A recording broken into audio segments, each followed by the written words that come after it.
Hi there, and welcome to Let's Slow Down, a podcast for all of you who feel tired and stressed from this overwhelming world.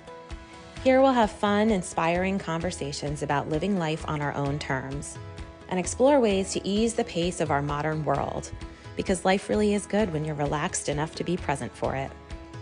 I'm your host, Anne-Marie Stolting, and I welcome you to this space where I hope to inspire you to slow down, because life is too short to let it go by in a blur. So take a deep breath, relax, and enjoy the show. Welcome to another episode of the Let's Slow Down podcast. Today's guest is James Brackin, coach and host of the You Can Too podcast, where he shares interviews with exceptional humans to help you expand your idea of what's possible. James also teaches podcasters how to get their dream guests and works for a company called Book Thinkers, which promotes self-development books. He really is a combination of all my favorite things. So I'm so excited to talk to you. Welcome to Let's Slow Down, James.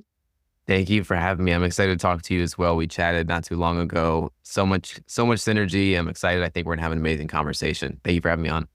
Me too. Thanks for giving us your time today.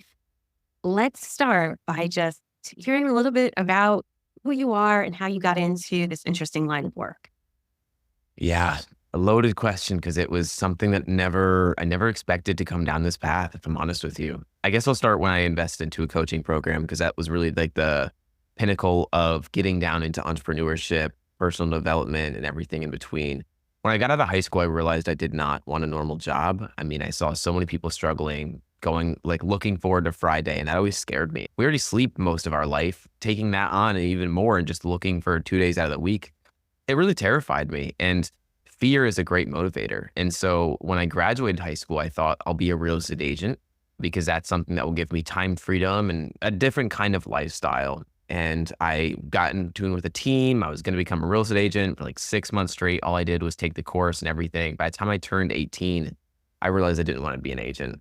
And so I left that. I started listening to podcasts, reading books, and I ended up in one of the podcasts talking about a coaching program. Now, I had no idea what a coach was, but I really enjoyed podcasts. I feel like they were the thing that really, outside of books, they were the easiest form of information that allowed me to better myself. And so I invested into a coaching program on how to become a coach at 17 years old. Sounds crazy, is crazy, was crazy, everything that you're thinking. And at 17, I was the youngest person to invest into the coaching program. To this day, I still am. And I invested more money than I had in my bank account, more money than I even knew that I could afford. But I think when you take on more than you can handle, you really realize that you can handle more than you think. And you're more capable than you think. And so it pushed me to become a different kind of version of myself, starting to learn how to help other people, learn how to get clients, learn how to really just move my career forward. And that was like the pinnacle of how I got into this space in general. I started my podcast around the same time, but that was the thing that really changed my life forever. That's for sure. Interesting. So you just went with it. You had like a hunch that this was interesting for you, and you just jumped in. Yeah. I mean, I lost a lot of family growing up. And so seeing people pass away, like my father and uncle passed away at 37 years old, and my grandfather passed a few months before his retirement. So I'm thinking, if this doesn't work out, I waste thousands of dollars and then I start from zero. But I think a lot of the time we think that the worst possible outcome is a lot worse than it really is, because the worst possible outcome usually is ending up where you already are. Because if you fail, you end up right back where you were, starting over again. Maybe you have to start over, but it's better than not doing anything and then questioning what is the right path instead of just jumping in and just realizing, hey, this might be the right path. So I realized I didn't want to wait to take risks, and I'm grateful I took them early. That's for sure. Yeah, well, it sounds like it definitely worked out for you. And I feel like sometimes we can get stuck in our own heads. I know I'm certainly guilty of that. I read some book where they're like, ready, aim, fire, ready, aim, fire. And a lot of us just do ready, aim, and we don't actually fire. We don't take that action because we're stuck, whether we're stuck with our limiting beliefs or afraid of failing. I know you mentioned fear was a great motivator. I agree, but it also can kind of stop us in our tracks sometimes. So how did you get past that? How did you let fear be a motivator and not stop you? Yeah, it can definitely be paralyzing. Absolutely. I mean, for a lot of people in the program that I joined, they thought that when they invested was when the work stopped, but really that was when the work started. And so for me, I mean, I think that just being hard sold on a course or on a program that I just felt like it made sense. I'm 17, I'm naive. I have no idea if this is real, if this is going to work. I never invested into myself before. It was just kind of like just blind luck. The way that I kind of phrase it is like delusional optimism. I just had this delusional belief and optimism that it is going to work out. That if it was placed in my life, it's there for a reason. It's a synchronicity. And so I was learning so much about myself. I knew I wanted to start a podcast. And that was kind of like my thought going into the program. I was like, I don't really know what a coach is, but I know I want to start a podcast. It's from this massive podcaster, so I could probably trust it. I mean, I had $3,000 in my bank account and I invested more than 8,000. So it was like, I don't even know how I'm going to do this. I'm just going to have to make it. I'm going to have to make it work. I mean, I don't know what else I'll do. I mean, I'm not going to go into debt. I didn't go to college. It never made sense for me. So it was like, this is my debt. And it was way less in college, but it taught me so much more about myself. Right. So at the same time, it was like, this just makes the most sense. I think taking the initiative was just, again, just seeing people pass so young that it was like, I had no time to waste. I mean, I was 17 years old.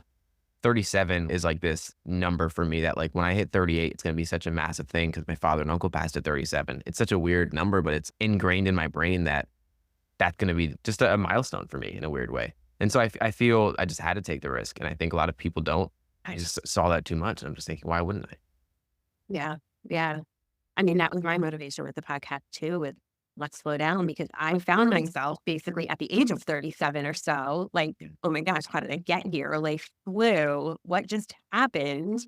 And I wanted to make the most of it and not let it fly by in a blur. I didn't want to get to the end of my life and be like, what just happened? I wanted to be present for it. So was this your inspiration? I feel like your story is, your podcast is called You Can Too. So is this just a continuation of what you've discovered in your own life in your podcast?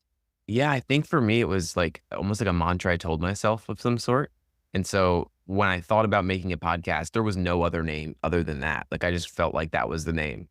And so it resonated with me. I think it resonates with a lot of people. I think a lot of it's not so much about like believing in yourself, but it's just more so like unlearning the beliefs that you have about yourself, about the world. So I kind of see it from a different lens of like unlearning rather than learning, because we have all the information we need. I mean, the world is just so much information with social media nowadays, but we need to unlearn the habits, the beliefs, the lifestyle that we thought we were supposed to have or supposed to create. I mean, a lot of people don't grow up with the most conscious parents in the world. I definitely didn't. And so like you have to teach yourself, and that means unlearning what your parents told you, what society told you. And so that was kind of it, is just let me learn from people that are ahead of me in some kind of field, and then kind of almost humanize them in a way by asking them like, what are you still unlearning? Because a lot of people put other people on pedestals, and we realize that they're just human. It helps us kind of realize that, again, we can too. We can do the same thing. Yeah, I love that. And unlearning all those beliefs, like you said, that have been ingrained through life, right? Like whether they've been consciously passed on to us or not. That's a big part of it, because I feel like it's, again, like that mindset. A lot of times we're our own worst enemy and we hold ourselves back. It's nobody else holding us back. It's just us not taking that next step of believing in ourselves. And so through your podcast and through your coaching, you're dealing with this question a lot, right? And these beliefs, these limiting beliefs. What are some of the common threads that you see a lot? I find that a lot of people aren't aware that they're afraid of success. I think a lot of people think of fear of failure, fear of rejection, fear of judgment, but we don't think about what success means for us. And what I mean by that is a lot of people think about all the good things of success. And when I mean success, I mean whether it's monetary or being seen by other people. A lot of people are afraid of being seen. And so almost putting yourself in a position to succeed, taking the risk, it requires more work. And so sometimes we don't want to put in the effort to create the success. Sometimes we don't want to put in the effort because we don't want to escape our family and the people that are surrounded by us now. When we succeed, we won't be looked at the same. We won't be treated the same. We'll be seen a lot more, and we won't be able to just go in our shell and allow ourselves to just live the life that is comfortable to us. I mean, I think there's a lot of fears that we're just unaware of that come from, maybe it's childhood trauma when we grew up and we didn't feel like we were popular in school or whatever it is. There's so many reasons that we're just unaware. And I think a lot of the time we're aware of the symptom, not the problem. So I'll use procrastination as an example I use a lot. A lot of people see procrastination as I'm just a procrastinator. I just don't feel like doing the work. And that does play a role for sure. But a lot of the time there's a reason you're procrastinating. Like it's not just, you're not just a procrastinator. We're all procrastinators, but why are you procrastinating? What fear is underlying that's making you procrastinate? Right. And so a lot of the time people are aware of the symptom, but they're not aware of the underlying reason for the symptom. I find that is the case so often with so many things, even just like things as day to day as like a health issue, right? Like we get these symptoms and I feel like in our society, it's like, okay, take a pill for that symptom, but we forget like, why is this happening? What's the root cause of it? And that's really where we need to be focusing our attention because that's what's going to fix it, not the Advil to get you through the next 4 hours. Why getting that headache to begin with, right? So I feel like it's much deeper than it seems surface level, some of these symptoms, but they go much deeper. And this is important work that you're doing because I think, as you're saying, a lot of times people don't even realize that that's the issue. Oh, no, I'm just putting it off till tomorrow. Well, why? Right? It's that why. I think that's why like coaching is so powerful.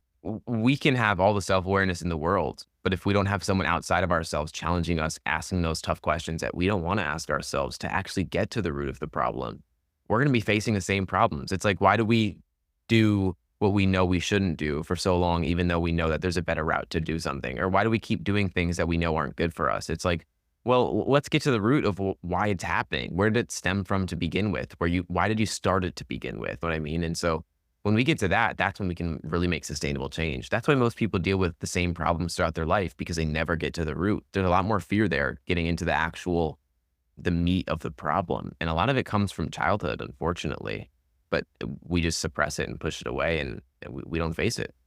The company that you work with, Book Thinkers, they promote self-development books. So I feel like this is also along the same lines. I'm a huge fan. I always talk about this on the podcast of nonfiction self-development. I'm fascinated by how much is out there that we can learn from others, right? Like it could be someone 20 years of experience and making the mistakes and learning from them. We can learn it in a book that may take us only a few hours and cost a few dollars. So I'm amazed. I wish I could just check off the box lifelong learner as my career of choice and spend the time reading all of them. So I feel like there's so much value in all of these books. So, you got involved in this company, which promotes these types of books. So why don't you talk a little bit about that? Yeah, I mean, that's why I'm in Hawaii right now. We came down here to do some content and had the ability to dog sit for the people that we came to work with and have been here for a few months. It's miraculous. I think one thing that is really, really cool that I've learned is just, and the reason I joined the company to begin with was I want to learn how does business work in general?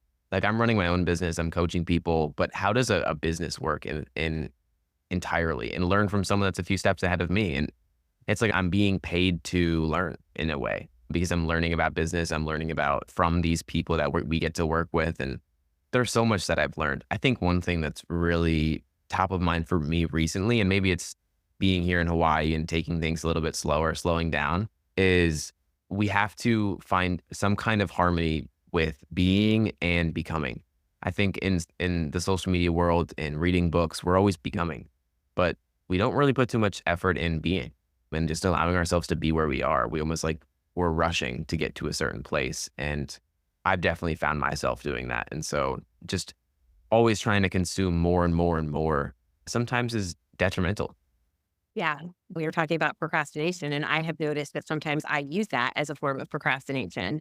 I feel like, oh no, I have to learn one more thing before I can really start. And I mean, that can just keep going because there's always going to be another thing to learn.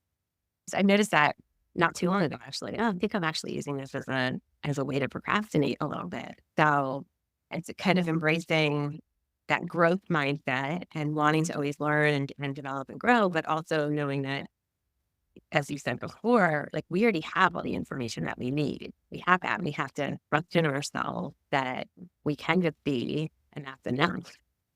Where I think when we look at the outside and all the messages that we get from culture and society, it's always like more and more and more. What's the next thing? Well, maybe you enjoy the thing you're in right now before you worry about the next, right? Yeah. Yeah. It's something I realized. I had a guy named Dr. Daniel Lieberman on my show. He wrote the book called Molecule of More, bestseller on dopamine. And something that I realized in it is that dopamine isn't achieving the thing, but it's the anticipation of achieving the thing. And so sometimes not achieving the thing is almost better than actually achieving the thing because we still have something to look forward to. We have the anticipation of what is it going to feel like? Like my entire life, the number one place on my bucket list to go was Hawaii. And I've been here for a few months. I'm 20 years old. And it's almost like part of me is a little sad that I got to achieve it so early because I don't have anything to anticipate or look forward to. Of course, there's other places I want to go, but this is like the number one place that was like always there for me. And so I think for a lot of us, maybe achieving your goal isn't everything that you want.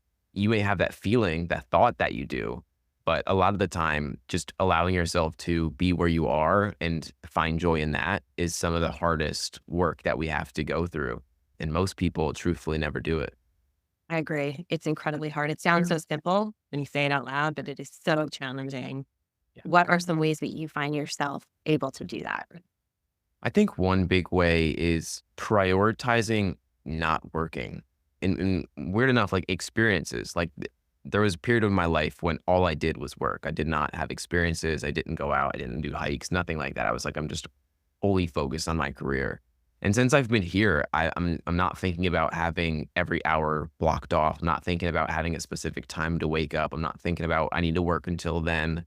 It's just, and sometimes it's still difficult because I want to work. Like I have a drive to be better. But again, sometimes it just means going to the ocean, sitting down, doing whatever it may be, going on a hike, just allowing myself to do it and be okay with it. I don't have to listen to an audiobook while I'm doing it. I don't have to listen to a podcast on my drive there. It's like people in this, and your audience probably resonates with that. I know that I definitely do. It's just we're always trying to get better and learn. And a lot of the time it's coming from a place of insufficiency, of insecurity. And so allowing myself to be as I am and not need to seek more has been really, really big for me. I've been trying to do the same thing. I notice that every time the weather's nicer now, I'm going for walks and outside, I can just enjoy the experience of taking a walk outside and noticing the things around me. I don't need to, because I was the same way, because I do enjoy listening to podcasts, listening to music, whatever, catching up on a phone call with somebody that I want to talk to, a friend, not business stuff. But we kind of lose sight of what's right in front of us then, where we're always doing that. So I've been looking at it as well. And the first couple of times I did it, it was kind of hard. I felt like I was kind of like, I don't know, fidgety. I kept thinking, oh, I felt like I should be doing more than I was. Yeah, antsy. So I think it's a lesson, and it's important to learn it because there's so much I've noticed. I do the thing walk a lot. Noticed I was missing a lot of things that have definitely always been there. I never noticed them before because I was preoccupied. So I think it adds more joy to our life when we can be more present and notice those little things. I think sometimes those little things are more important than the big ones because they add so much beauty and joy to our day, to each moment. Absolutely. Meditation has been the most formative habit for me. And sometimes it's a walking meditation. Most mornings, I'll go on a walk for 10, 20 minutes, no headphones, no nothing, and just listening to the birds chirp. I was doing this when I was in New York too. Like I started this a few years ago where I just made sure that even if it's 10 minutes, 20 minutes out of my day, I'm listening to absolutely nothing and I'm just going to just be with myself. And sometimes for a lot of people, sitting with yourself is even more difficult. So going on a walk and being with yourself is a little bit easier because like your mind may not be preoccupied, but your legs are. And so that gives you something to kind of keep moving forward. But a quote that has really stuck with me for the past few years that I've been really living by is that all that matters is how you feel about yourself when you're by yourself. And we're always trying to achieve, we're always trying to make more money, get to a better place, have all these things. But at the end of the day, none of it matters if you don't feel good about yourself when you're by yourself. And listening to a podcast, watching a movie, watching YouTube, like always having something going on is you escaping that time by yourself. And so I think prioritizing that's been really massive for me. Yeah, that's a powerful one. You talk a lot about human potential and lifestyle design. You've talked a lot about that on your Instagram page. So can you talk to us about that a little bit, about like reaching these big goals and not necessarily telling yourself to get there, like not constantly overthinking it and overworking. And I talk a lot about living a simple, intentional life on this show. And I feel like we can still do that and reach big goals and live a big life. how do you help people to design, really curate that life that means so much to them and that is so uniquely specific to them? Yeah, I think a big role in it is, you talk a lot about it, is being intentional about the way we're approaching things.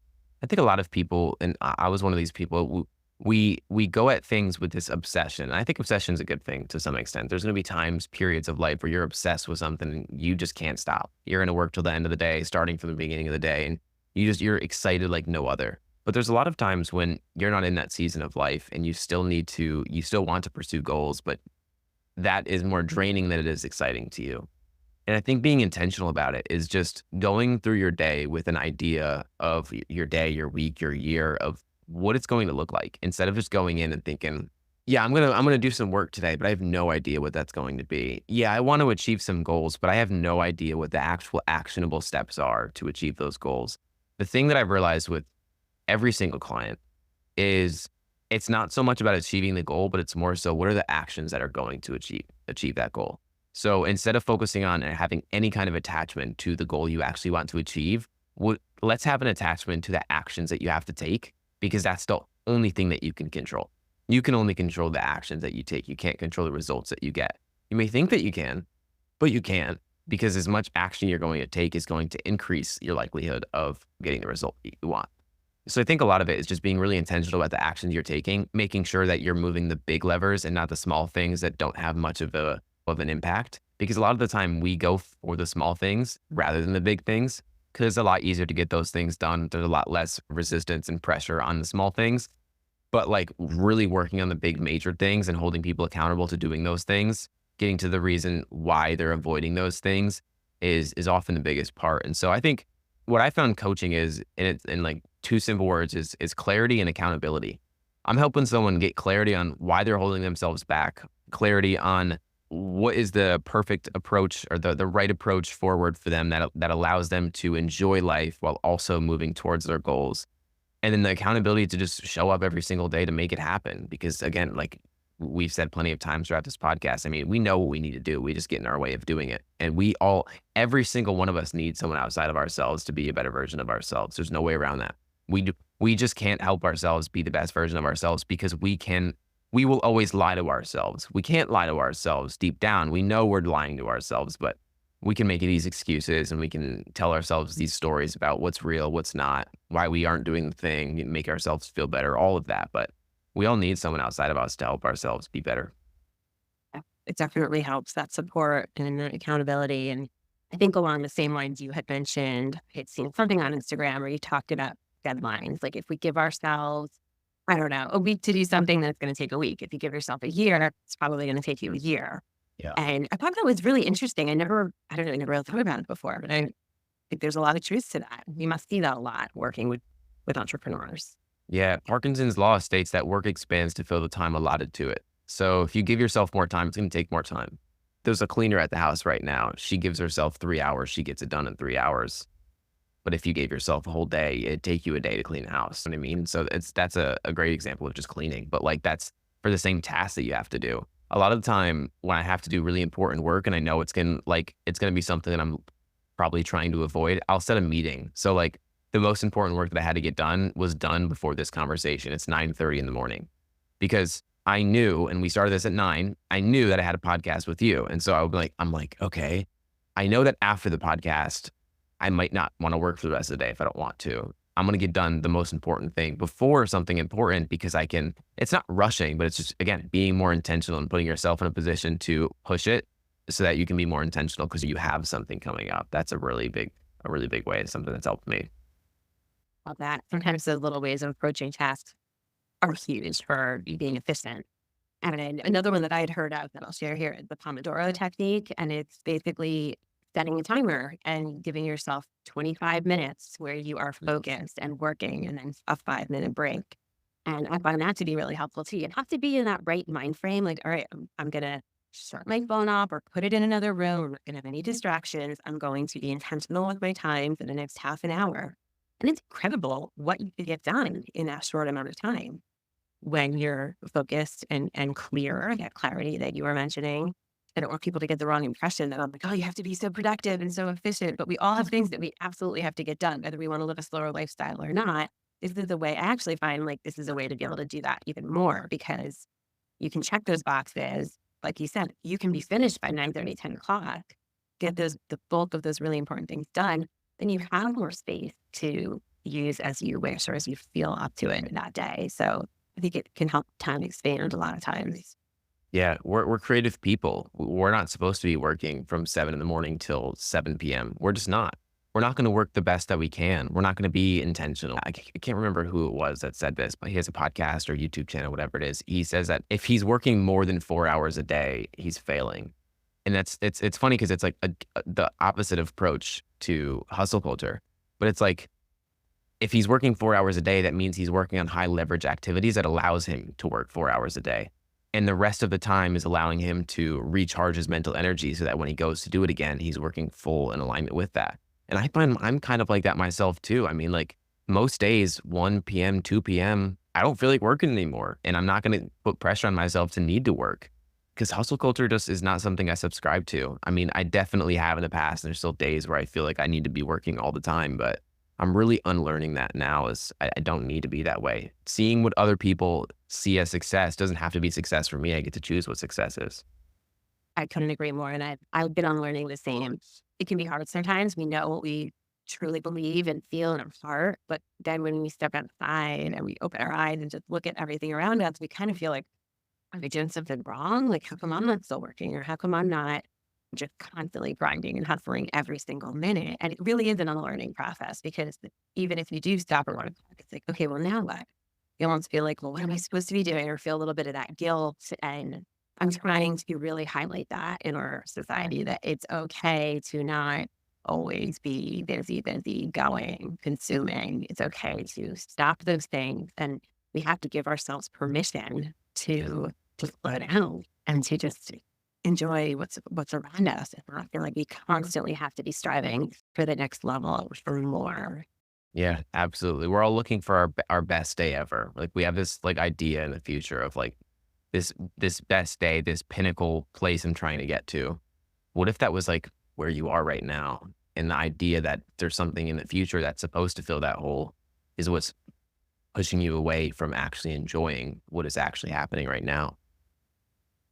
Yeah, it's like that proverbial carrot. You're always chasing that carrot, and it's like, are you ever going to really arrive? Not if you keep that mentality up.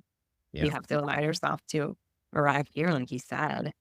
And yeah, it's really powerful stuff. It's really challenging, really challenging. Absolutely. Absolutely. That's why I have coaches. Like I'm never going to do it alone. I'm always going to be learning. It doesn't matter who it is. Some of the most profound people that I've spoke to on my podcast are the people that people look up to. And they're the ones that have coaches too.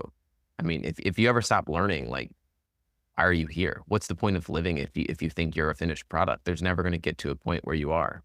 Yeah.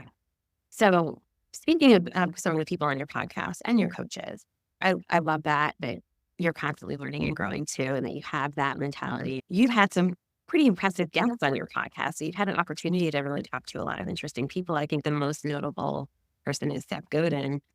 How did you do that? How did you approach him and end up inviting him on your podcast? And what did that feel like? And just talk to us about that experience. Yeah, honestly, Seth Godin, it's funny. People bring him up as one of the first people, and he was one of the easiest people I was able to get on my podcast, which is so funny. I mean, there's people that I will respond to. I just had Chris Voss, who's an FBI negotiator on my podcast not too long ago. He's a pretty big guest as well for a lot of people. It took me a year to get him on the show, an entire year of rescheduling and figuring it out. Seth Godin answered after 30 minutes. Like it probably was even shorter than that, honestly. Like I emailed him and he answered within 30 minutes or so. I actually just released a course on how I've been able to get a guest on my show, funny enough, because that's been the number one question I get asked often. Like, just how have you been able to do it? I don't have the biggest audience whatsoever. I don't have the skill sets. I mean, I'm 20 years old. Like, how am I getting connected with these people? And I found that a lot of it is just the way that you approach the person. How can you provide value for that person? How can you give yourself some kind of credibility, even if you're just getting started? And how can you find the third door is what I like to say. because everyone's going in the front door. If you think of like a nightclub, like everyone's going in the front door. There is the side door that a couple other VIP, whatever's going to get through. But there's always a third door. You just may not be able to find that third door. Some people don't even know it exists. And so like for Chris Voss, I found the third door for him was not just reaching out to him, but reaching out to his team. Right. And so for a lot of people, it's just being able to find that third door and then crafting a pitch that makes them get something out of it just as much as you're getting something out of it. Definitely thinking outside the box over there too. Yeah. Yeah. Absolutely. And it worked. I mean, I think it's kind of what you said in the beginning. Like, well, if they say no, or if it doesn't work, like you're just going to be in the same spot you're in right now. Right. So The people that don't shoot for their dream guests, like from the beginning, blow me away, because it's like the people that I've been able to connect with just because I had the optimism to think maybe they say yes, maybe they say no. There is literally nothing wrong with hearing no. You're going to hear it. So might as well take the leap. yeah. And there's lessons to be learned in that too, right? Like as I get older, I am really realizing like, okay, a lot of these no's or failures, they're all lessons. And they're probably placed in our life for a purpose, for a reason. And it's a matter of how do you want to look at that experience? What can you learn from it? Let's take the podcast guest who says no. All right, well, maybe I change my approach next time. Maybe I find that third door and you learn how to do that. And then the next time might still be a no. Keep going. Eventually you're going to get that yes. And that can be a game changer for your full life with approaching everything, right? And just not just podcasting, obviously. Yeah. Yeah, absolutely. I think relationships are so powerful. I've had so many job opportunities come because of the work that I do and connecting with these kind of people. I'm not really looking for a job right now. I love what I do, but just having that option is so powerful. Like just being able to be connected with like some of the people I have on my phone, the numbers that I have that I used to look up to so much just a few years ago. It blows me away. But it just continues to show me how possible it is to connect with these kind of people. And again, we put people on pedestals to such a extreme extent, but they're all just human. That's probably the biggest lesson that I've learned. It's like everyone that I was nervous to hop on with, or every person that I did like hours and hours and hours of research, they're all just people, just like you, just like me, just like everyone listening to this. Everyone that you look up to is just a human being. Doesn't matter what they've accomplished. That's an important lesson. I think we're all guilty of doing that way too often. As you said, we're all human. We have a lot of the same insecurities. We have a lot of the same limiting beliefs. And a lot of times it's that connection that can help us get past those, get over those, and get to that next level. But what's been like one of the most powerful connections that are really taking you to the next level? I don't think there's a connection specifically, but I think the ideology of hedonic adaptation, which is something that has been really top of mind for me. I had Dr. Cassie Holmes on my podcast a few months ago, probably a year ago now, honestly. She wrote a book called Happier Hour. I think she's a UCLA professor, but best-selling book. And the book, something that we talked about in the podcast, was hedonic adaptation. That essentially everything that you are looking forward to, everything that you want to achieve. I'll use me being in Hawaii, for example. When I first came here, it was mesmerizing, still is, still absolutely love it. But it's got really normalized to me because I've been here for a few months. The podcast, I have 250 episodes. When I first got started, it was terrifying jumping on with somebody. Now I'm hopping on with somebody and we're just having a genuine conversation just like me and you are. Everything that you look forward to or you get excited about, and it goes back to the anticipation thing, like everything is going to eventually be normalized to you. And so just putting yourself in these positions, speaking with these people, the more that you're around this kind of energy, abundance, money, whatever it is, it just becomes normal to you. Like I used to think $1 million was a lot of money, and to some extent it still is for sure, but I've connected with 9-figure entrepreneurs on my podcast. So it doesn't look like that much money when I'm speaking to those kind of people, right? So when you expand your idea of what's possible by connecting with people like that, like through the podcast, you continue to want to think bigger, for real. It's so energizing and it's contagious. I feel like it builds a lot of momentum and it keeps fueling that fire. Absolutely. You expand a lot. That's for sure. Just being around it. I think that's the biggest thing is you are the average of the 5 people you surround yourself most with. You hear it a lot.